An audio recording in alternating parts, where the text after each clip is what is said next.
दोस्तों ये वीडियो मैं उनके लिए बना रहा हूं जो अभी एकदम हारा हुआ एकदम गिरा हुआ फील कर रहे हैं। 6 महीने पूरे बर्बाद हो चुके हैं अपने।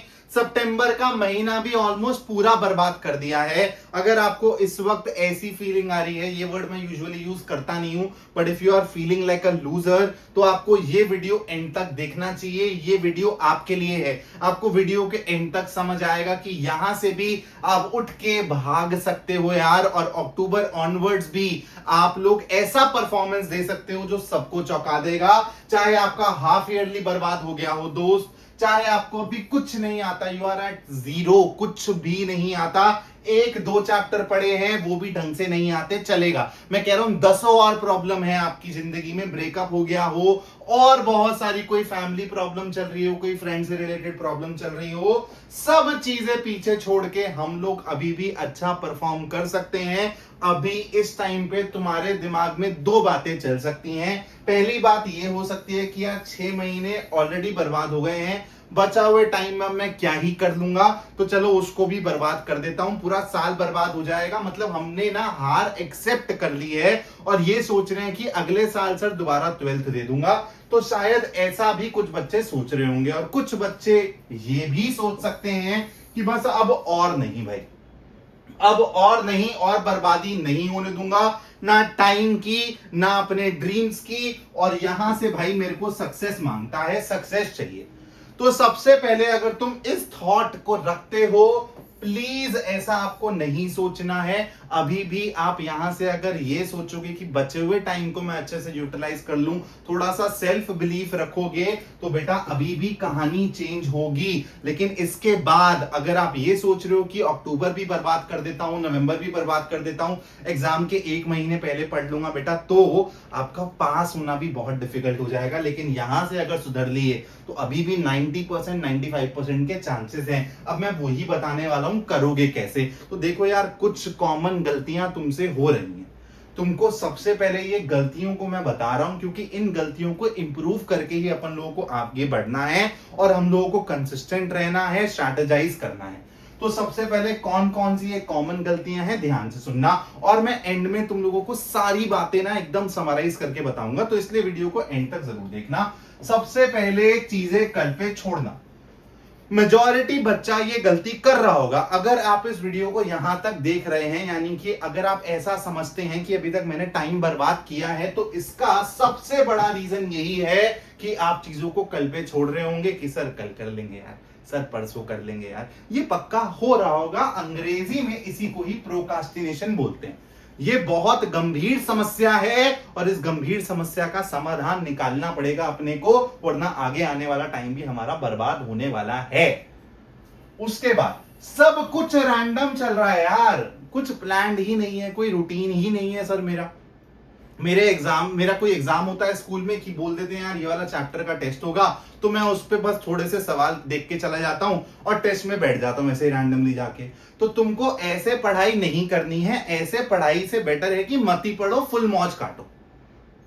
लेकिन अगर जेन्युइनली यहां से इंप्रूव करना चाहते हो तो तुमको रूटीन चाहिए, तुमको स्ट्रैटेजी और टाइम टेबल चाहिए, और इसमें मैं तुम्हारी एकदम हेल्प करने को रेडी हूं। इस वीडियो के अंदर भी मैं तुमको एक ओवरऑल रोड मैप बताऊंगा। इसके बाद एक पीसीएम के लिए वीडियो आएगी जहां पर मैं तुमको एग्जैक्टली ये बताने वाला हूं कि अक्टूबर मंथ में क्या करना है, नवंबर मंथ में क्या करना है। मतलब मंथ वाइज टाइम टेबल आएगा और एक डिटेल्ड रोड मैप आएगा। 2 से 3 दिन के अंदर ही वो वीडियो डालूंगा मैं। तो तुम लोगों को सबसे पहले तो ये समझना जरूरी है कि प्लीज थोड़ा सा ऑर्गेनाइज्ड हो जाओ, रैंडमली कुछ भी मत करो। तुमको पता होना चाहिए मेरे आज का टाइम टेबल क्या है, आज का रूटीन क्या है, मेरा इस वीक का टाइम टेबल क्या है, इस वीक के मेरे टारगेट्स क्या हैं, इस मंथ के मेरे टारगेट्स क्या हैं। ये सब तुम्हारे प्लान्ड तरीके से चलने चाहिए बेटा, तब बिना स्ट्रेस के ना तुम बहुत अच्छा कर जाओगे बचे हुए टाइम के अंदर। और ये भी गलती हो गई है भाई कि हमने जिस कोचिंग में एनरोल कर लिया, या फिर सर जिन टीचर से मैं पढ़ रहा था मेरे को अब समझ नहीं आ रहा, मेरे 3-4 चैप्टर्स ना सर के एकदम ऊपर से चले गए हैं, जिसकी वजह से ढेर सारे बैकलॉग्स हो गए हैं। बुक्स ली हैं तो बुक्स में भी ऐसे सवाल हैं जो कि मुझसे बन नहीं रहे हैं। तो मतलब यानी कि आपकी टीचर्स की चॉइस भी गलत हो गई है शायद, और रिसोर्सेज भी आप गलत फॉलो कर रहे हो। तो मैं आपको बताऊंगा मैं आपको टीचर्स की रिकमेंडेशन भी दूंगा इस वीडियो के एंड में, और मैं आपको रिसोर्सेज के बारे में ही बताने वाला हूं, बहुत इंपॉर्टेंट है। तुमको ये चेंज करना पड़ेगा। अब तुम ये सोच रहे हो कि यार नहीं, एक टीचर से दिल लग गया है लेकिन उनका पढ़ाया हुआ समझ नहीं आ रहा, तो मैं बस इन्हीं के साथ कंटिन्यू करता रहूंगा। नहीं, तुम अपना नुकसान कर रहे हो। तुमको प्रैक्टिकल होके सोचना पड़ेगा, रिसोर्सेज भी वही फॉलो करने पड़ेंगे जो काम के हैं, टीचर्स भी वही फॉलो करने पड़ेंगे जिनसे पढ़ के तुमको समझ आ रहा है। अगर तुमको चेंज करने की जरूरत है तो चेंज करो, उसमें कोई भी डबल थॉट दिमाग में नहीं आना चाहिए। अब मैं तुमको बताने वाला हूं रोड मैप, और उसके बाद टीचर्स बुक्स जो तुमको यूज करनी है बचे हुए टाइम के अंदर। ध्यान से समझना, 5 मिनट के अंदर वीडियो समाप्त हो जाएगी। अगर मैं रोड मैप की बात करूं, आपको बचे हुए टाइम को 2 फेजेस में बांटना है, 3 महीने और 1.5 महीने। 3 महीने अक्टूबर, नवंबर, दिसंबर, और बचा हुआ जो 1.5 महीना है, क्योंकि फरवरी मिड से हमारे एग्जाम्स चालू हो जाते हैं, तो जनवरी का पूरा महीना और मिड फरवरी तक, मतलब 15 दिन उसके, 1.5 महीना ये हो गया। आपको इन 3 महीनों में क्या करना है? अक्टूबर, नवंबर, दिसंबर में आपका जो भी पेंडिंग सिलेबस है, जिस भी सब्जेक्ट के जितने भी चैप्टर्स बचे हैं, और ये सिर्फ मैं साइंस स्ट्रीम के स्टूडेंट्स के लिए नहीं बोल रहा हूं, मेरी जो आगे रोड मैप टाइम टेबल वाली वीडियो आएगी वो पीसीएम स्टूडेंट्स के लिए आएगी। लेकिन आप लोग अगर कॉमर्स स्ट्रीम के हैं, आर्ट्स स्ट्रीम के हैं, आप भी यही रोड मैप फॉलो कर सकते हैं। दोस्त, आपके जितने भी पेंडिंग चैप्टर्स हैं उनको इक्वली डिवाइड कर लो इन 3 महीनों के अंदर। जैसे मैं आपको एक रैंडम एग्जाम्पल भी दे देता हूं। जैसे मान लो मैं मैथ्स का एग्जाम्पल ले रहा हूं, ठीक है। किसी बच्चे ने मैथ्स के मान लो 3 या 4 चैप्टर कवर करे, वो भी कच्चे पक्के तरीके से, पूरे अच्छे तरीके से नहीं, तो उसके 13 चैप्टर्स हैं टोटल। तो मैं कह रहा हूं कि उसके 9 चैप्टर्स रह गए, अभी पेंडिंग चैप्टर्स है। बाकी जो 4 करे हैं वो भी कुछ कच्चे हैं कुछ पक्के हैं, उस तरीके से मान के चल रहा हूं। तो ये बच्चा क्या करेगा, अक्टूबर, नवंबर, दिसंबर में इन पेंडिंग 9 चैप्टर्स को इक्वली बांट लेगा। ये तो आप बहुत इजीली कर लोगे, लेकिन उससे ज्यादा इंपॉर्टेंट है ये, आप लोगों के सब्जेक्ट सब ऐसे हैं ना जो कि हैवी हैं। जब आप सिलेबस में आगे बढ़ते हो ना दोस्त, तो पीछे के चैप्टर्स को रेगुलरली रिवाइज करना, विजिट करना बहुत जरूरी है। आप अगर वो रिवीजन साइकिल नहीं डालोगे, रिवीजन स्लॉट्स नहीं डालोगे, पीछे वाले चैप्टर्स को बार बार ही जाके गो थ्रू नहीं करोगे, तो आगे की तो चीजें अच्छी होती चली जाएंगी, पीछे की चीजें साफ हो जाएंगी। और ये आपके साथ शायद अभी हो भी रहा होगा। अगर हो रहा है तो कमेंट करके मेरे को बताना। तो तुम लोगों को ध्यान रखना है कि जो बाकी के 4 चैप्टर्स है ना, उनको भी तुमको कंप्लीटली ऐसा नहीं है कि छोड़ देना है और इन 9 पे फोकस करना है। तो बाकी 4 चैप्टर्स हैं, एक चैप्टर यहां घुसा दो रिवीजन के लिए, 2 चैप्टर इस महीने में घुसा दो, एक यहां घुसा दो, ताकि अगले 3 महीने के अंदर तुम्हारा पूरा सिलेबस अच्छे से कवर हो जाए विद रिवीजन, विद एडुकेट। जितना भी आपको रिवाइज करना है वो भी आप लोग कर पाओ, जो भी आपके पुराने कवर चैप्टर्स हैं। तो इस तरीके से तुमको एक रोड मैप लेके चलना है। और मेरी अब तुमसे डिमांड क्या है, तुम लोग इस थीम पे खुद के लिए एक रोड मैप बनाओगे। जोन से भी स्ट्रीम के तुम स्टूडेंट्स हो, उसके हिसाब से तुम एक रोड मैप बनाओगे, एक टाइम टेबल बनाओगे। 2 दिन बाद, 3 दिन बाद मैं भी एक टाइम टेबल की वीडियो लेकर आऊंगा फॉर पीसी। तो आप लोगों ने जो खुद के लिए टाइम टेबल बनाया है और जो मैं बनाऊंगा, जिसमें मैं आपको month wise exact road map देने वाला हूं, डिटेल रोड मैप, उन दोनों को मिक्स करके फिर आप लोगों को एक बढ़िया सा टाइम टेबल फॉलो करने को मिलेगा, और उसी पे ही आपको एंड तक स्टिक करना है। तो इस वीडियो के बाद तुम्हारा टास्क खत्म नहीं हो जाता। तुमको अपने हिसाब से जो भी तुमको सूट करे एक रूटीन और टाइम टेबल बनाना है। डेली टाइम टेबल क्या रहेगा तुम्हारा, और तुम इस डेली टाइम टेबल से यार कैसे मंथ ऑन मंथ अपने टारगेट्स अचीव करोगे, वो तुम लोगों को सोचना पड़ेगा। तो थोड़ी सी मेहनत लगेगी, लेकिन अगर तुमने एक बारी ये कला सीख ली, उसके बाद तुमको ऐसी वीडियोस देखने की जरूरत नहीं पड़ेगी, तुम खुद से ही स्ट्रैटेजी बनाने लायक हो जाओगे। उसके बाद अगले 1.5 महीने में क्या करना है भाई, अपने को लेवल अप करने पे काम करना है। प्रैक्टिस करेंगे, सैंपल पेपर्स करेंगे, कॉम्पिटेंसी बेस्ड क्वेश्चंस पे ज्यादा फोकस करेंगे। अब आ रही है मेन मुद्दे की बात, जिसमें सबसे ज्यादा बच्चे इस टाइम पे कंफ्यूज्ड है। डेली मेरे को कमेंट्स आ रहे हैं, सर कि मैं क्वेश्चन बैंक लूं या ना लूं, अभी तक मैंने नहीं लिया है, तो क्या सिर्फ मैं पीवाईक्यू बुक कर दूं। सारी बातें मैं तुम्हारे साथ शेयर करने वाला हूं। पूरे साल में अपने को 3 बुक्स लेनी होती है। मैं टीचर्स पे भी बात करूंगा, ठीक है, लेकिन उस पर बाद में आता हूं। पूरे साल में अपने को 3 बुक्स लेनी होती है। 1 is question bank, second is chapter wise आपको पीवाईक्यूज के लिए बुक लेनी है, और फिर एंड में अपन लोग सैंपल पेपर करते हैं। ये 3 कैटेगरी की बुक्स हर बच्चे को लेनी ही होती है। अब क्वेश्चन बैंक आपने लिया है या नहीं लिया है, इसके ऊपर आऊंगा मैं। उससे पहले मैं आपको बता दूं, ये चीज आपकी मैंडेटरी है। This is the right time to do chapter wise PYQs. आप जैसे जैसे अपना चैप्टर कंप्लीट कर रहे हो वैसे वैसे आपको उस चैप्टर के पीवाईक्यूज लगा के देखना चाहिए कि आपकी समझ, आपकी अंडरस्टैंडिंग उस चैप्टर की up to the board level है या नहीं है। इसके लिए मैंने पहले ही सजेस्ट कर दिया है, पीवाईक्यू बुक ऐसे ही रैंडमली कोई सी भी मत ले लेना, अच्छी क्वालिटी की बुक लेना जिसमें सारे पीवाईक्यूज हो, सॉल्यूशंस डिटेल में दिए हो, सिर्फ हिंट ना दिया हो। बहुत सी बुकें हैं जिसमें सिर्फ हिंट देके छोड़ देते हैं। तो आप लोगों को डिटेल्ड सॉल्यूशन मिले, उसके साथ साथ आंसर्स भी मिले टॉपर्स के लिखे हुए, आपको दिखे कि यार टॉपर्स ने इस पर्टिकुलर क्वेश्चन को कैसे प्रेजेंट किया था। उसमें आप लोगों को माइंड मैप्स भी मिले, सारी चीजें मिले। इन सारी चीजों पे चैंपियंस बुक बहुत खरा उतरती है भाई। तो चैंपियंस बुक में आपको स्टार्टिंग से रेकमेंड कर रहा हूं। इसमें आपको chapter wise, topic wise PYQs मिल जाएंगे। डिस्क्रिप्शन में लिंक है, जाके एक बारी चेकआउट जरूर कर लेना। उसके बाद आती है, मैं क्वेश्चन बैंक को एंड में लूंगा। सबसे पहले आते हैं सैंपल पेपर पे।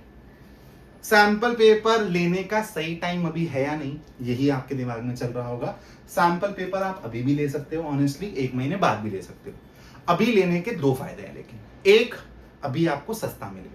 बाद में क्योंकि डिमांड ज्यादा हो जाती है, क्योंकि मेजॉरिटी बच्चे बाद में ही लेते हैं सैंपल पेपर्स, डिमांड ज्यादा हो जाती है, इसलिए प्राइसिंग भी बढ़ जाती है। बेसिक इकोनॉमिक्स तो समझते हो, डिमांड बढ़ती है तो प्राइस अपने आप बढ़ेगा ही बढ़ेगा। तो अभी थोड़े से तुम्हारे पैसे बचेंगे। उसके बाद कोई सी भी सैंपल पेपर की बुक लेते हो ना, जो अच्छी सैंपल पेपर की बुक है, ऐसी मैं रैंडम किसी की भी बात नहीं कर रहा, उसमें आप लोगों को सैंपल पेपर के साथ साथ solved sample paper, unsolved sample paper के साथ साथ और भी बहुत सारी चीजें मिलती हैं। जैसे आपको नोट्स मिलेंगे जो आपको पीवाईक्यू की बुक में मिल जाएंगे, तो इसमें कुछ डिफरेंस नहीं है। लेकिन आपको 2025 का सॉल्व्ड पेपर भी मिलेगा, जिससे आपको आइडिया लगेगा कि यार पिछले साल जो ये चैप्टर मैंने किया, मान लो आपने कोई सा भी फिजिक्स का चैप्टर उठाया, तो आपने 2025 का वो पेपर उठा के देखा सॉल्व पेपर, कि यार इस चैप्टर से कैसे सवाल आए थे, ये सवाल मुझसे बन रहे हैं या नहीं बन रहे हैं। उसके साथ साथ आपको सैंपल पेपर में क्या मिलेगा, आप लोगों का सीबीएसई जो ऑफिशियल